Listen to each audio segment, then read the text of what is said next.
and welcome back, Beto Comma Podcast family, to another monthly wrap up.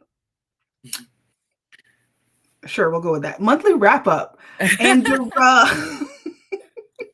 we're just going to go over our books, our stats, what we read, what we want to highlight for our book spotlight. And if you're interested in that, just stick around. We'll see you in a bit.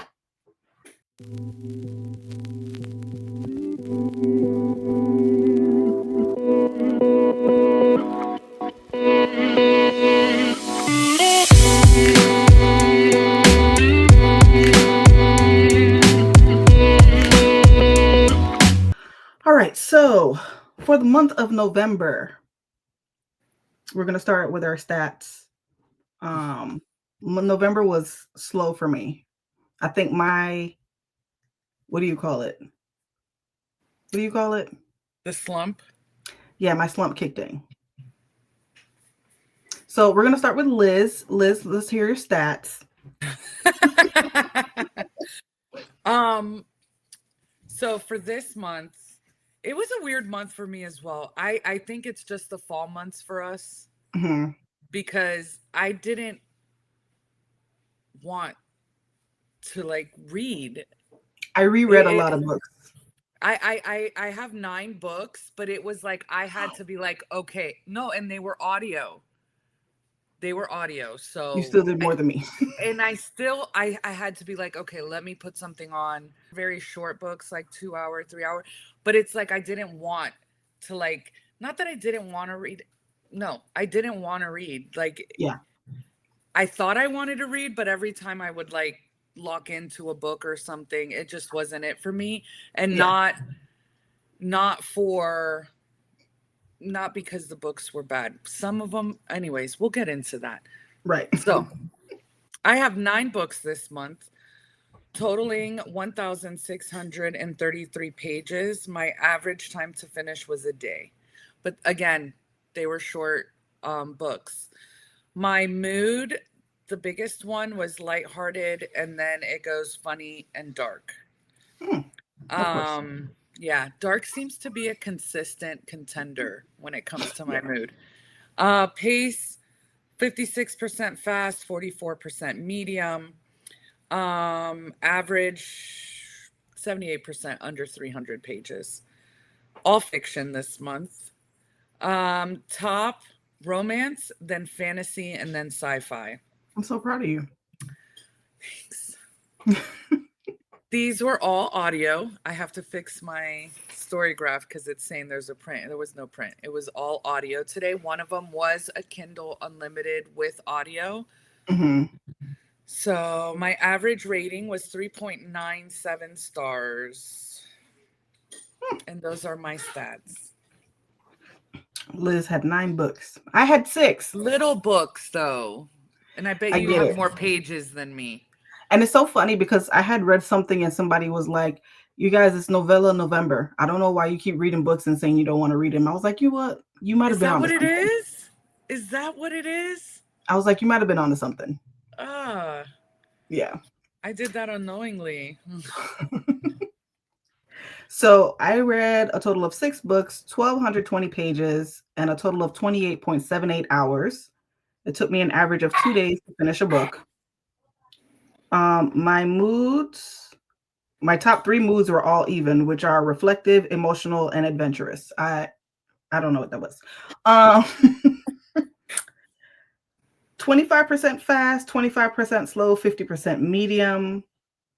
50% of my books were between 300 to 499 pages, and the other 50% was below 300 pages. All of my audiobook lengths were between 8 to 16 hours. All fiction, because, I don't read about real people over here. My top 3 genres were romance, because it's me. Romance, science fiction, and contemporary. 17% print, 33% audio, 50% digital. And, my reviews weren't bad. I had a 4.08 star rating this last month. Good job, Collette. Not bad. All right, Liz, let's get into your books. Okay. In no particular order. Here we go. We're going to start off with the book I started off the month with.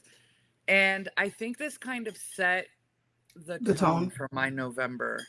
So some of you guys might know, but Kindle releases these little short stories every so often, like Mhm. usually seasonal, I Yes. guess. So they did one for Halloween. I think this is the first I've ever seen a Halloween set come out, Yeah. and they're all on Kindle Unlimited, and they usually come with audio as well. Yes. So of course, I had to read it because one of them was by Ali Hazelwood.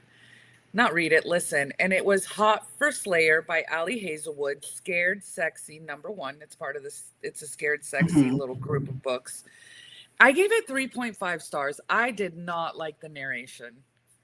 Did not. Like, I liked the story, but the narration just, I thought about not finishing the book. And it's Ali, which is the only reason I did finish it. Yeah. Again, I enjoyed the story, but the Yeah. narration was not for me. And that set the tone for my month. I heard a lot of people say they did like it, and Liz is not the only person I heard say they didn't enjoy the audiobook. One person said they stopped the audio and went to go read it, and it was like the audio was not. I wish I would have done that. It probably would have been a forced, and the 3.5 is generous. Yeah. Again, because it's Ali, and I did like the story. Yeah. So I wish I would have done that because that really did. Yeah. Then I also did listen to Falling, which is the second book in the series, the Scared Sexy series. This one is by Christina Lauren, which both Lauren? Collette and I love a lot. This one I liked better than Allie's. This one got a 3.5, even though the narration wasn't the best for me. I did like it. Like the 3.5 is all the book. It has nothing to do with it being Christina Lauren.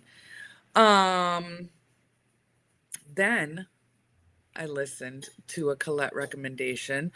It is the 1984 Audible original adaptation that is narrated by Andrew Garfield. So good.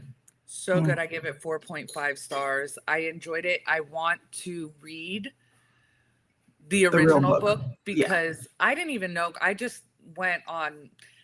I blindly listened to Collette, just so you guys know. Like, she doesn't have to tell me what a book is about or anything. I just trust her. So when she says to read it, whether I like it or not, I just read it. So I went into this, and then afterwards, she's like, "Oh no, girl, there's a book that has way more in it. They just adapted this to," and I was like, "Oh, I know." And I ate that book up. So I was like, well, what's the original book?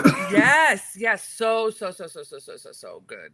Yeah. So I recommend 1984 by George Orwell. I gave it 4.5.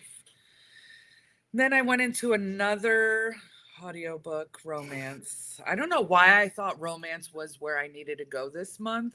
I think just fall cozy. Yes. You know. But this one is called What the Hex by Alexis Daria. Oh. She wrote a book that you told me about DNF. that was yeah. So I gave it 3.75. It had its comedy. It was very Hallmark witchy kind of book. Yeah. I enjoyed it. It was clean. It was good. The next one was The Nice Guy by Abby Sabina. I gave this one 3 stars, and that was me being generous. I think if I would have read this book, it would have gotten a justifiable 3-star, like not a generous one. Yeah. Or more. Just the narration. I did not like the female narrator. Again, I think Allie's book set the tone for my month of narrators. I did not like the female narrator. Poor Tink. Yeah. Very Hallmarky. It's this big city girl moves to small town, and I believe it was Texas, to work in a vet office. There's a gentleman there that already works there, and he wants to take over the vet office. He works with her uncle. And just from there, it was cute. Yeah. If you're looking for a light, cute read, don't listen to it. The female narrator was not the best for me. Read it, it's cute. It was I. It was I. Three Okay. stars. I'm skipping that one. And then I stumbled upon a series, and the only reason I listened to this because I was hoping for some redemption from a narrator. Yeah. And I don't know if you know who he is, but Zachary Quinto, he's an actor. He was Spock in the new Star Trek. Almost said that wrong. Yeah. I would have been slaughtered. I love him. Love him. So he narrated. I was like, okay, I'll give this a chance. And it's called The Dispatcher. Mm-hmm. This one turned things around for me Okay. this month. Really enjoyed it. They find a way. There's that I think it's a drug, whatever. They find a way to be able to bring people back to life if they don't die from natural causes or Mm-hmm. suicide. So, but it's not something that anybody can do. And it's a series that follows this guy. He's the dispatcher and he does side gigs, but of course there's like murders going on and they're like, what's going on? Who did it? Kind of Right. thing. Really good. Stumbled Mm-hmm. upon a gem. It is on Audible Plus. It has 3 books in the series, and all 3 books are on Audible Plus. So I read the first one. It's The Dispatcher by John Scalzi. Mm-hmm. And the second book, Murder by Other Means, by John. Both are narrated by Zachary Quinto. And I gave them both 4 stars. The Dispatcher. And then I have my author spotlight. So we The can Dispatcher.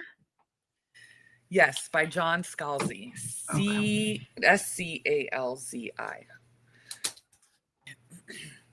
So I lied, guys. I lied. Not even lie. Is it a lie if you like legit forget because you're No. fine, you're perimenopause, you know what I mean? Wasn't a lie. I forgot. Mm-hmm.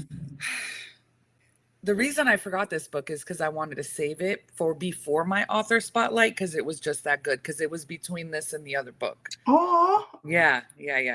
So again, I blindly follow whatever Collette. I read whatever she recommends, and I did. And this she did not steer me wrong once again. This one is A Proposal They Can't Refuse by Natalie Caña. Loved. I gave it 4.5 stars because it hit a little close to home. Had to sit with it for a little bit. If I had less emotional baggage, it might have been a 5. No. I'm just joking. Maybe. But anyway, absolutely loved it. The writing was great. The characters were good. The growth was good. It's not just one person having something wrong and everybody just has to deal with it. Mm-hmm. Everybody has to grow in this book. And not in a like corny, like, yo, you're so wrong. Something's so wrong with you. Like just real life stuff. Like you would see this person and not think they had anything as deep as these characters did that needed to be worked on. It was so good. So good. Yeah. Recommend. Collette. Yeah. High five. Yeah, girl. Yeah. So now I really went over all my books besides my author spotlight. Collette, your turn. All right. So I read An Ocean Apart by Jill too. She's the one that wrote The Dividing Sky. I gave this book 4 stars. This was a YA. I like this book better than The Dividing Sky. Not to say The Dividing Sky is bad, just I like this one better. This follows a girl and a boy.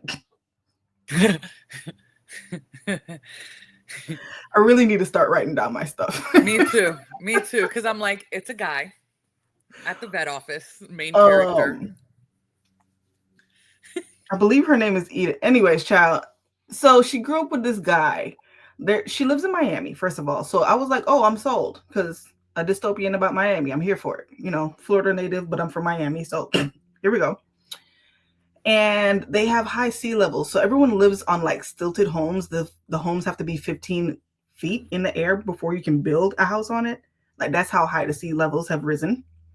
And a lot of the rich people they no longer live on land. They're called cruisers because they live out in the ocean in these Huh. huge super yachts and do what they do. And the people that, excuse me, excuse me. All right. Yep. There we go. The people that live on land are poor. Okay. And she has to scavenge to survive and all of that. They don't even go to school because they're like, why do I need to learn anything? I need to eat. Um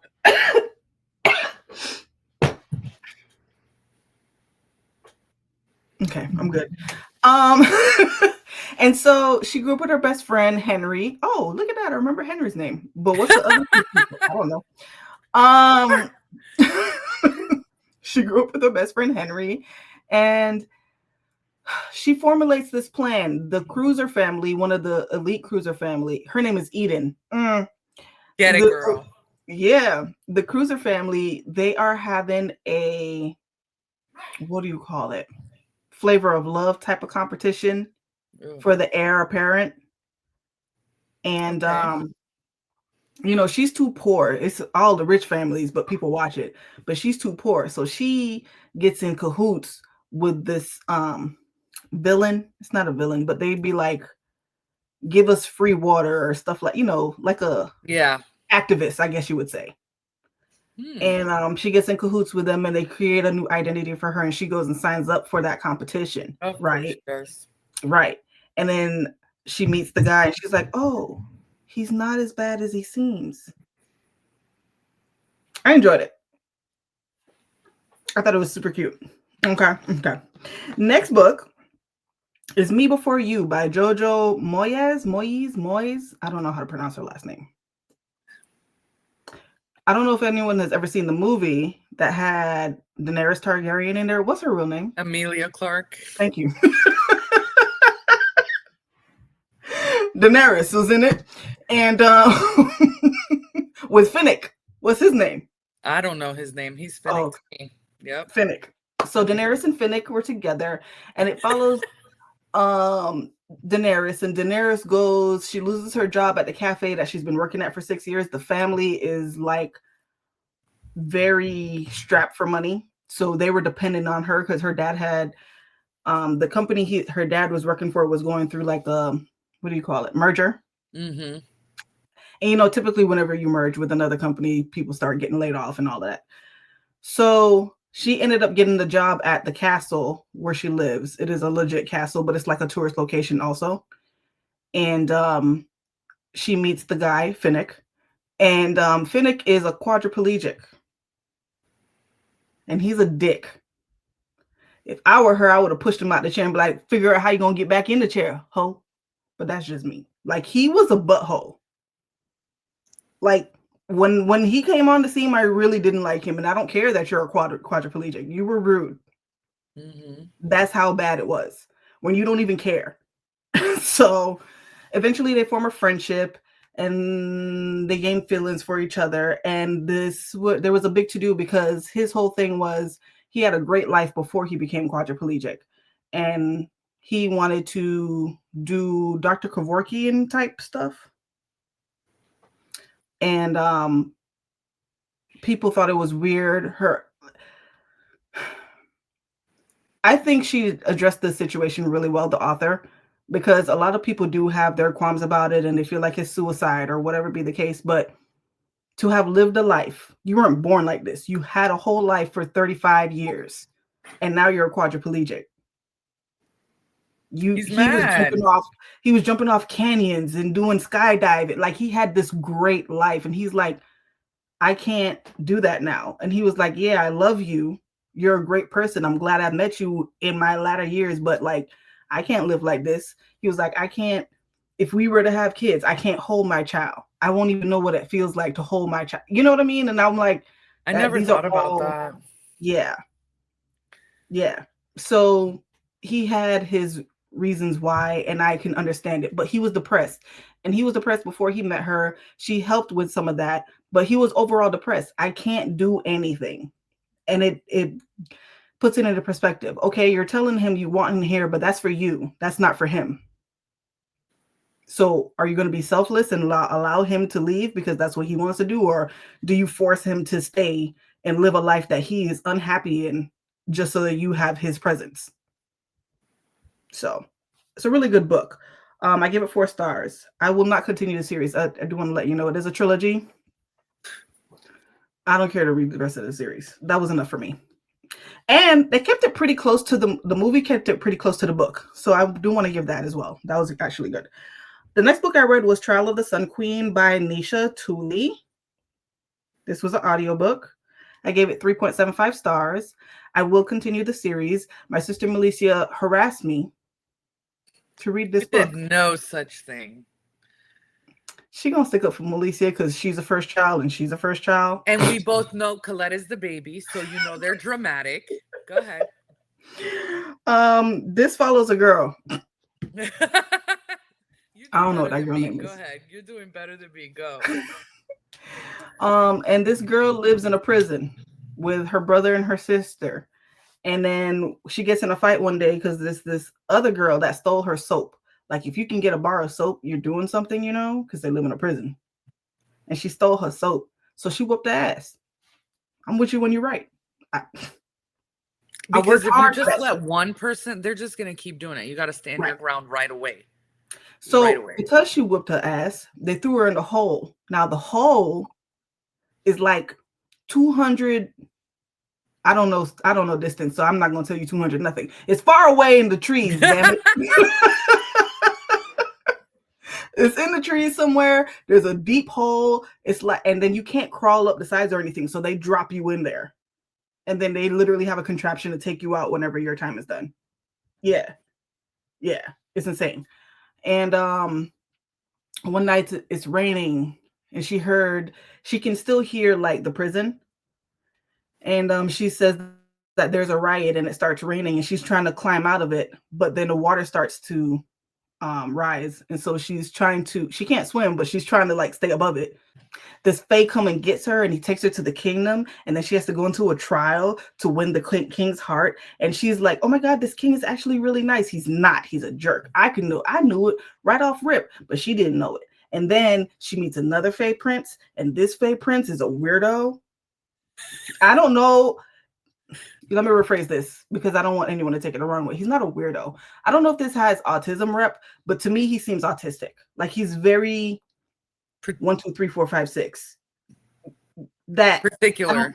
Yes. So, and then they end up getting together.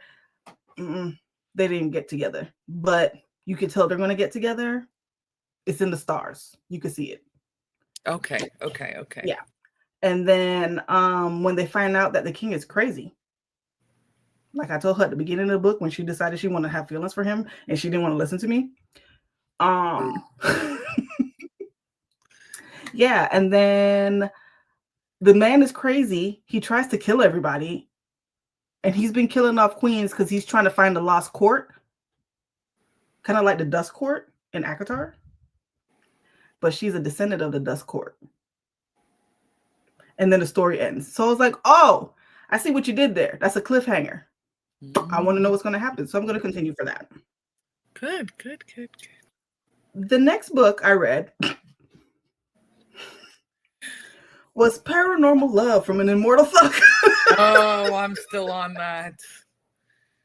Freaking Collette. This was by the Tasha Marie. It is a novella. It is 82 pages. I gave it 4 stars. This was a great time. Can I tell you? I literally can't tell you anything because it's 82 pages. How I've had that book on my Kindle since you told me to read it. And I'll read a paragraph or two. Life happens.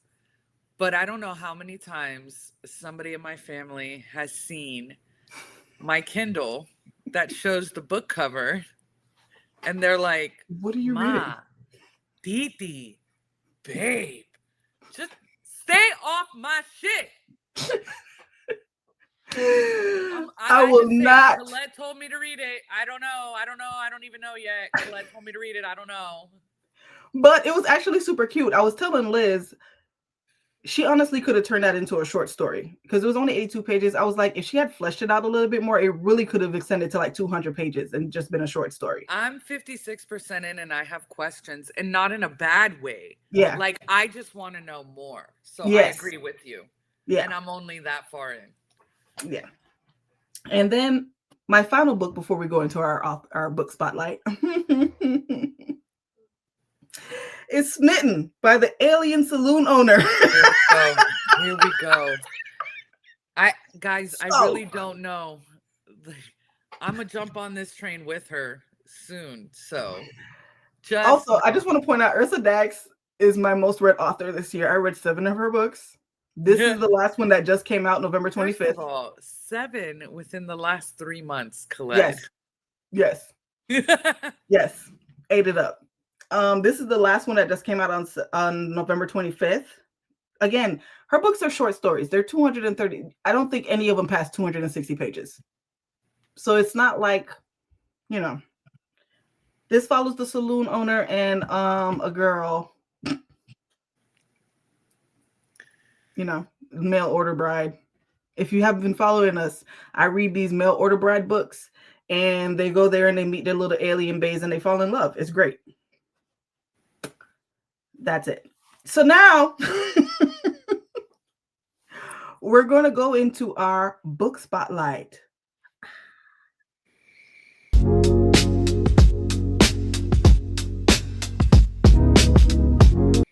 Take it away, Liz. Okay. So I was working on some posts for our page and I was doing new releases. And this, I stumbled upon, said it correctly this time, I stumbled upon this gem called The Restoration Garden. I have it in by my Kindle. Sarah Blades. This is on Kindle Unlimited, also has audio, so you can either do the audio alone, read alone, or do immersive reading. Mm-hmm. I did the audio, and it did not disappoint. Such a good story. It's 2 timelines, and there's present day young lady, past young lady. I don't remember their names. Anyway,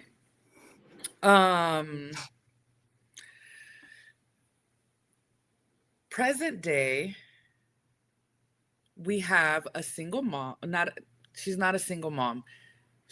Her sister had a baby and passed away, and now she's taking care of her nephew, who's like 5 years old, right? She restores gardens, and when you hear restorations of gardens, she explains it in the book. It's not like they just go and do whole new landscaping. They go, they study the soil, they see what plants were there, they recreate the gardens as they used to look. I love that.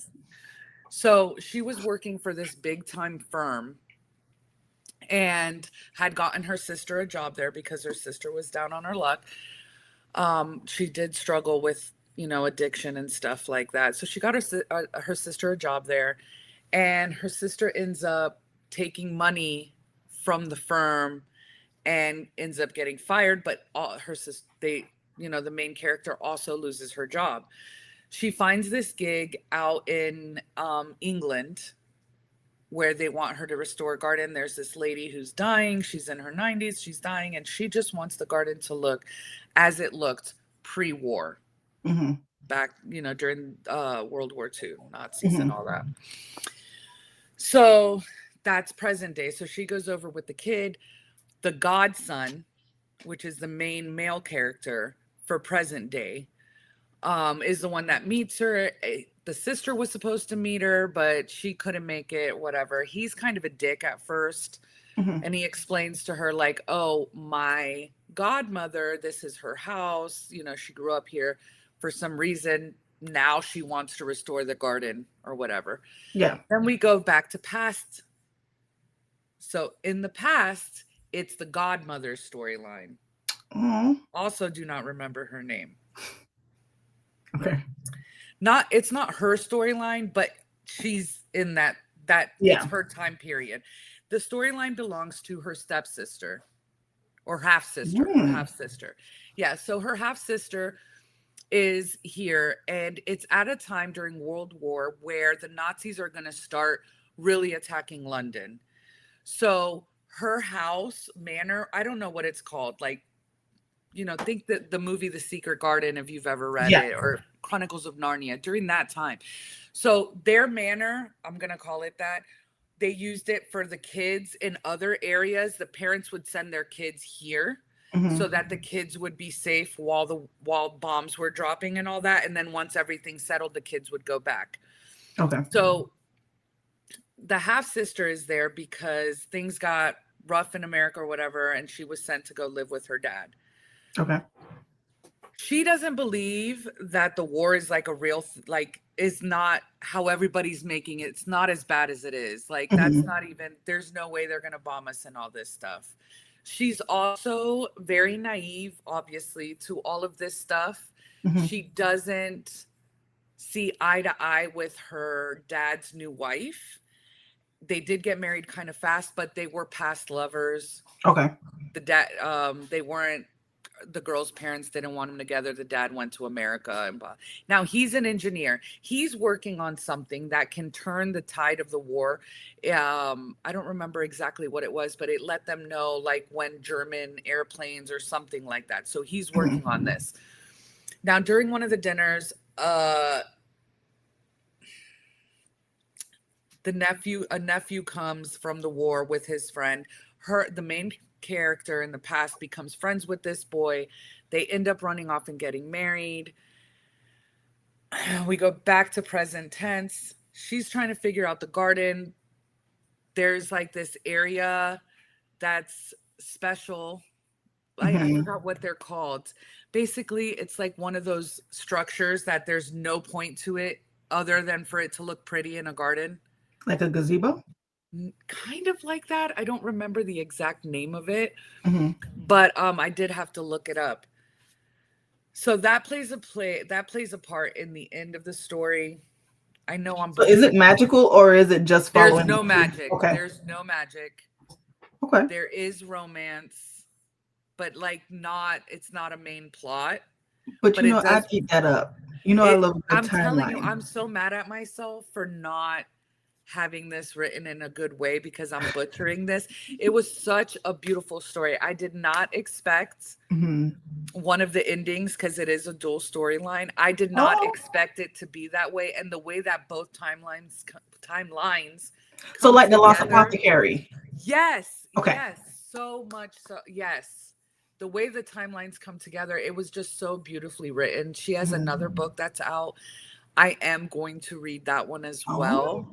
Yes, like it was such a beautiful story. Oh. Yeah. I have it. You raved about it so much. I was like, girl, I got it. I downloaded it. Yeah. I'm gonna read it. It's a beautiful story. The Restoration Garden by Sarah Blades. 2 storylines that interconnect at the end. There's romance, war, banter. Yeah, I really enjoyed it, guys. What's yours, Collette? Mine is a book that Liz read that she enjoyed. I loved it. I gave it 5 stars, and that is A Proposal. Nope, let's try that again. A Proposal They Can't Refuse. I loved it. Ate it up. I even cried. Liz called me literally as I finished the book, and I was crying, and Liz was like, "What's wrong? I was like, this was Collette so doesn't beautiful. cry like that, y'all. Yeah, it was such a good book. It was such a good book. So this follows something Vega. The girl name, she's a Vega. And I don't know why Killian stands out. Killian is the guy's grandfather. Love that name. But Killian just stands out to me. First of all, I want to be like the grandfather Liam. when I get old. Liam is the grandson. Yes. So this follows the Spanish girl and Liam. I can't remember that girl name. Maria. It's fine. Fine, let's go with Maria. I'll look it up. So they have been friends since childhood because Killian, who is Liam's grandfather, and the girl's grandfather, abuelo, have been friends since they were young. They got married, raised their families. They both own a business that's literally in the same plaza. Killian's grandfather owns a whiskey distillery, Camila. which is Liz's daughter's name. Yeah. So Camila. Yeah. And then her grandfather opened up a Puerto Rican restaurant. Yes. That's Puerto Rican, right? Yeah. Yeah. And they call it El Coqui, which is the frog. Yeah. And they really sound like that. Oh no, I know. It's so cute. I know. And so it follows them. The grandfathers basically put them into a situation where they have to fake date in order to buy the business, because it was like, if y'all don't get together, I'm selling the business. I was like, that is extortion. Mm-hmm. And that's her dream, is for that bit, their restaurant to be like on a tour and all this stuff. So she's like, absolutely not. We're not selling. She is a chef, by the way. So she has all these ideas of her original recipes from the Puerto Rican culture, but she wants to zhuzh it up a little bit. And she also wants to zhuzh up the restaurant and have people come in. She doesn't want it to be, what's the word? She wants a little bit of razzle dazzle on the restaurant so people will come in and sit down and eat. She feels like it's more of a, if you've ever been to like a Jamaican restaurant, it's kind of like, I don't want to say a hole in the wall, but it's kind of like, but it is. That's a lot of Spanish restaurants. Those little shopping center restaurants that she wanted it to be elevate upscale. Yes, she wants to elevate it. Elevate it. That's a good word. And Killian, he's like, you can't sell the whiskey distillery. I own 50%. He was like, you actually own 49%. I was like, oh, sir. I love. So they fake date.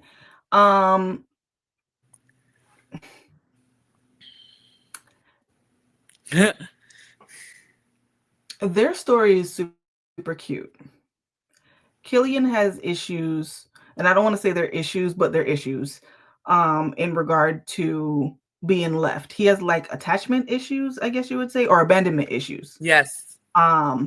But they're due to his mom left and his dad died, when his dad died. And so way his dad died. Yes.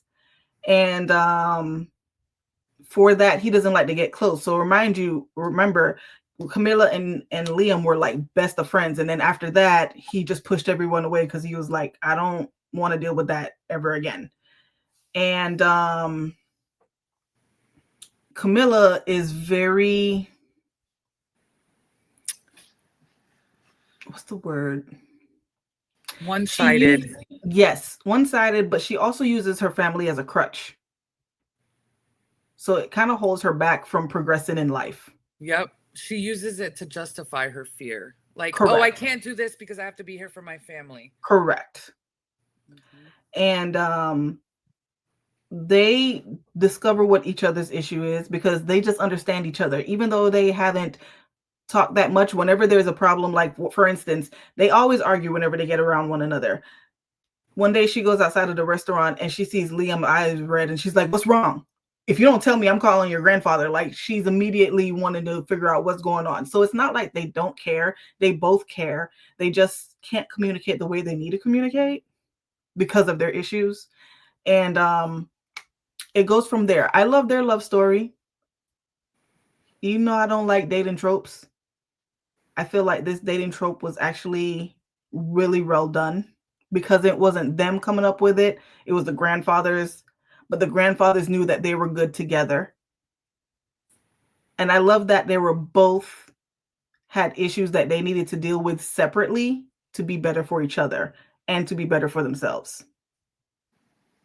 So I thought it was a beautiful story. I got it on Audible.